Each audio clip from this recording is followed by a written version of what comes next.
বাঁহৰ বেৰা বনাব লাগে। এই কামৰ পৰা আহি এনেকুৱা বাঁহৰ বেৰা এখন বনাইছোঁ, এইটো দেখা দিছোঁ। এই বেৰাখন দেখা দে।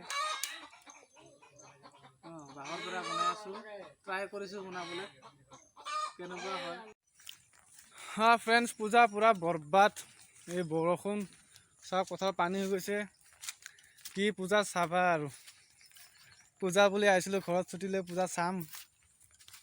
এই অৱস্থা, এনেকৈ হাফ পেণ্ট পিন্ধি ওলাইছোঁ পূজা চাবলৈ। মোনা এখন হাতত লৈ অকণমান মাংস চাংসকৈ আনি খাই বৈ শুই থাকোঁ বুলি ভাবিছোঁ।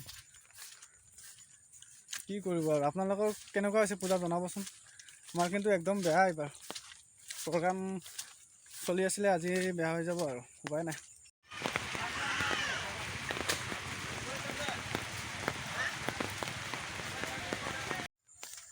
খালি এটা ভাল লগা কথা, আমাৰ ইয়াত যদিও খেতি নাই হোৱা, এইখিনি জেগাত মানে কেনেকৈ জানো খেতি বহুত ধুনীয়া হৈছে। ধান পকিছে চাওকচোন, বহুত দূৰ দূৰলৈকে একদম সোণালী ধান গুটি।